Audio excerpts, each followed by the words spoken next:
नमस्ते, मेरो नाम हिराकाजी मर्जर हो। म 2015 देखि सेतो चितवनमा काम गर्दैछु।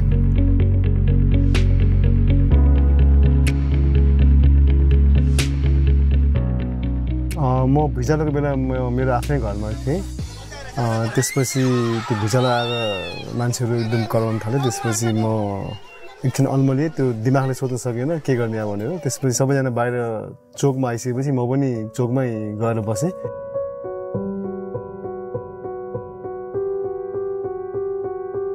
भुइँचालो पछि आउँदाखेरि पुरै बाटो पुरै भत्किरहेको थियो, सबै बाटोहरू। अनि जान पनि एकदम गाह्रो थियो।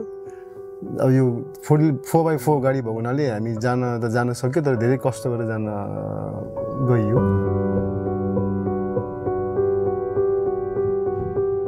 म गोर्खा आउँदाखेरि इन्टरनेसनल स्टाफहरू लिएर यता त्यो फिल्डमा हेर्न आएको थिएँ। त्यहाँ चाहिँ कस्तो भयो भने त्यो रिपोर्टिङको सिलसिलामा रिपोर्टिङ उहाँहरूले लिइरहेको थियो। अनि म चाहिँ त्यहाँ बाहिर के कस्तो भइरहेछ त्यो हेरिरहेको थिएँ। त्यति बेला मान्छेलाई धेरै गाह्रो थियो, त्यो अब घरहरू सब भत्किरहेको थियो। अनि ट्रेनमै बस्नु परेको थियो उहाँहरू। अनि जस दयनीय थियो एकदमै। हामीले धेरै त्यस्तो विपदका कामहरू गरिसक्यौँ। जसोसुकै अप्ठ्यारो ठाउँमा पनि पर्दा पनि हामीले काम गर्ने हामीसँग क्षमताहरू आइसक्यो। तर त्यो ट्रेनिङले गर्दाखेरि अझ पनि त्यस्तो अप्ठ्यारो ठाउँ आयो भने हामी सहिलेसँग गर्न सक्ने हामीसँग आत्मबल आइसकेको छ।